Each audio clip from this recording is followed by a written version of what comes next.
பெண்ணியேன் அடிமையானாள் என்று சுமார் 100 ஆண்டுகளுக்கு முன்னாலே உருவாக்கிய அந்த ஐயா அவர்களுடைய அந்த கட்டுரைகள் புத்தகமாகி 50வது பதிப்பு என்ற ஒரு பெரிய பொன்விழா பதிப்பு என்று சொல்லலாம். பேரறிஞர் அண்ணா அவர்கள் கடைசியாக நடத்திய மிக முக்கியமான ஒரு எழுத்து.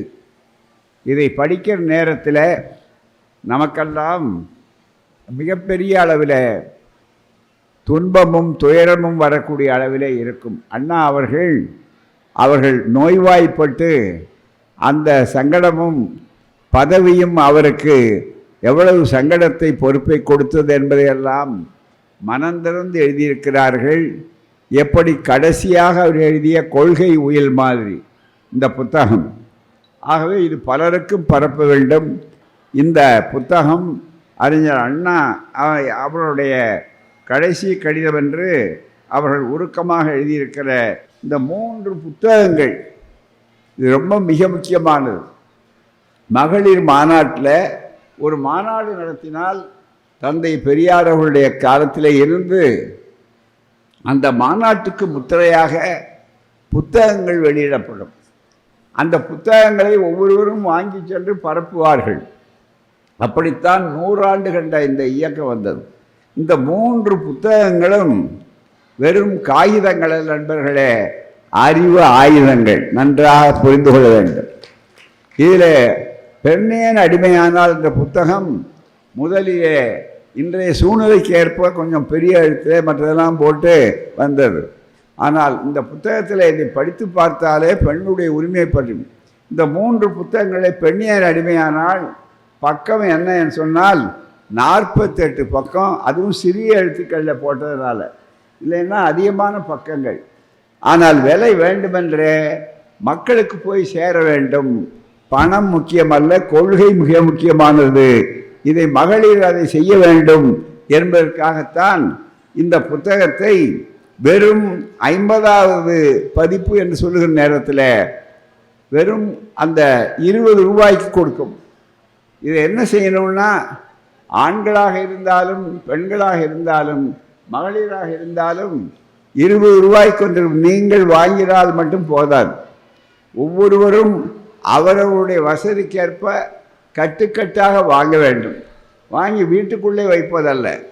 மகளிர் நாள் என்று சொல்லக்கூடிய நாளிலே, அந்த நாள் நம்மை பொறுத்தவரை அன்னை மணியம்மையாருடைய பிறந்த நாளாகவும் இருக்கலாம், அல்லது சர்வதேச நாளாகவும் இருக்கலாம்.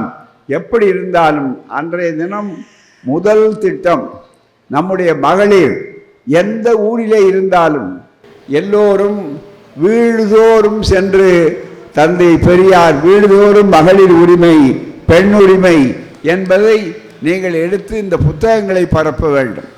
அதுக்கு அடுத்தபடியாக பெண்கள் முன்னேற்றத்துக்கு தந்தை பெரியார் செய்தது என்ன? அதாவது வேகமாக பேருந்தில் போகிறாங்க, பேருந்தில் கொடுக்கலாம், ரயிலில் போவாங்க, மற்ற இடங்களில் உட்காந்துருப்பீங்க, கொஞ்சம் இடைவெளி கிடைக்கும். அதில் பெரிய புத்தகத்தை படித்தா தெரிந்து கொள்ள வேண்டிய செய்திகளெல்லாம் சின்ன குளிகை கேப்சூல்ஸ் மாதிரி இதில் தொகுத்து 100 விஷயங்கள் மிக முக்கியமாக. இதனுடைய அதே மாதிரி பார்த்தீங்கன்னா இந்த புத்தகமும் உங்களுக்கு சொல்லும்போது வெறும் 10 ரூபாய். டீ கூட அதிகமான விலை, ஆனால் இது 10 ரூபா, அதை விட ரொம்ப குறைவானது. ஆகவே இது என்ன பண்ணணும், மொத்தமாக வாங்கணும். வசதி இருக்கிற அத்தனை பேரும் நீங்கள் வாங்கினால் மட்டும் போதாது, இது 2 எடுத்து மகளிர் கொடுக்கணும். அண்ணாவினுடைய உயில் கடைசி கடிதம், இதுவும் விலை 20. 3 புத்தகமும் சேர்த்தா 50 தான். அடக்கம் கூட, ஆனால் 50 தான். இந்த 3 புத்தகங்கள் இருக்க சாதாரணமானதல்ல. இதுதான் நம்ம திரிசூலம். நன்றாக புரிந்து கொள்ளுங்கள். இப்போ அவர்கள் வேறு திரிசூலத்தை எடுத்துக்கிட்டு இருக்காங்க. ஆனால் அந்த திரிசூலம் இருக்க அது ஆயுத வேலை, இது காகித வேலை இல்லை. அறிவு அறிவு அறிவு அறிவு சிந்தனை, அவ்வளோதான்.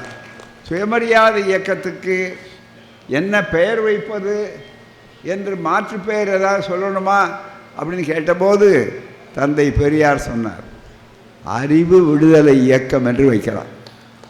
இந்த பெயரே அறிவு விடுதலை இயக்கம். சிறையிலே இருக்கக்கூடிய அறிவு, நம்முடைய அறிவு சிறைப்படுத்தப்பட்டிருக்கிறது மதங்களால், கடவுளால், மூடநம்பிக்கைகளால், சனாதனத்தால், இதுபோல சங்கடங்கள். ஆகவே அதனை விடுதலை செய்வதற்காக பிறந்த இயக்கத்துக்கு பெயர்தான் பெரியாரின் சுயமரியாதை இயக்கம். ஆகவே அந்த இயக்கத்துக்கு 3 மிக முக்கியமானது. எனவே இந்த முத்தமிழை போல, மிக முக்கியமாக முக்கணிகளைப் போல இந்த 3 புத்தகங்களும் மிக முக்கியமானது அறிவாயுதங்கள். எனவே இந்த அறிவாயுதங்களை நீங்கள் வேகமாக பரப்பினால் அரசியல் ரீதியாக இது விடுதலை, அதே போல சமுதாய ரீதியாக இது விடுதலை, எல்லாவற்றை விட பண்பாட்டு அடிப்படையிலே வர வேண்டும் என்று சொல்லும்போது இது ஏன் என்று அறிவுபூர்வமாக சிந்திக்கக்கூடிய செய்திகள். அது மட்டுமல்ல, தந்தை பெரியார் அவருடைய உழைப்பு 100 ஆண்டு கண்ட சுயமரியாதை இயக்கத்தினுடைய சாதனை என்ன என்பதற்கு இந்த அரங்கமும் இந்த மேடையும் இங்கே பேசிய நம்முடைய தோழர்கள், அதாவது பெண்ணிய உரிமைகளை சொன்ன தோழர்கள் அத்தனையும் 100 ஆண்டு இந்த இயக்கத்தினுடைய வெற்றிக்கு சிறப்பான எடுத்துக்காட்டு. மகளிருக்கு உதவித்தொகை என்ற வார்த்தை கூட கிடையாது. ஆனால் அங்கே தான் சுயமரியாதை இயக்கத்தினுடைய வெற்றி, பெரியாரின் வெற்றி இருக்கிறது. பணம் கொடுப்பதில் இல்லை நண்பர்களே, அதை விட மிக முக்கியமாக அந்த பணத்தை ஒவ்வொரு மாதமும் அரசாங்கத்தில் இருந்து, திராவிட மாடல் ஆட்சியிலே இருந்து அனுப்புகிறார்களே, அதற்கு என்ன பெயர் வைத்தார் தெரியுமா? கலைஞர் மகளிர் உரிமை திட்டம். அதாவது கலைஞர் பெண்ணுக்கு சொத்துரிமை கொடுத்தார். கலைஞர் பெண்ணை போலீஸில் நின்று அடுப்பிலே கரண்டியை வைத்து கொண்டு கண்களிலே நீர் வர அழுது கொண்டிருக்கக்கூடிய புகையோடு போராடி அந்த பெண்களுக்கு புகழ் வரக்கூடிய அளவிற்கு அவள் கையில் இருந்த கரண்டியை தூக்கி எறிந்து அதே நேரத்தில் துப்பாக்கியை வைத்துக் கொண்டிருக்கிற பெண் போலீஸை உருவாக்கினார். துப்பாக்கி மற்றவங்களை சொல்றதுக்கல்ல, வன்முறைக்கல்ல. மற்றவர்கள் வன்முறை செய்தால் அவர்களை சொல்வது.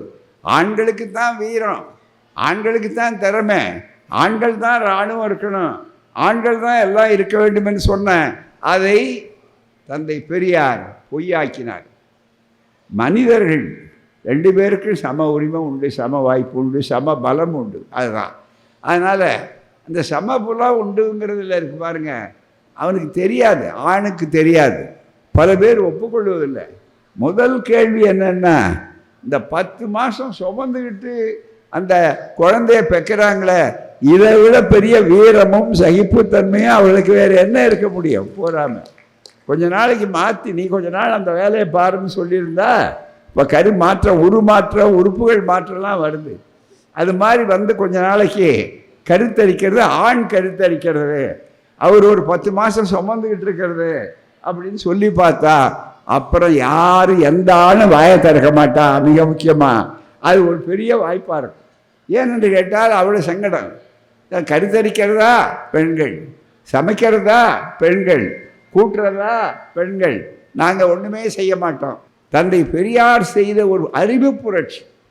ஒரு ஆயுதத்தை கூட அவர்கள் தூக்கவில்லை, ஒரு இடத்தில் கூட இரத்தம் சிந்தவில்லை. அமைதி புரட்சி, அறிவு புரட்சி.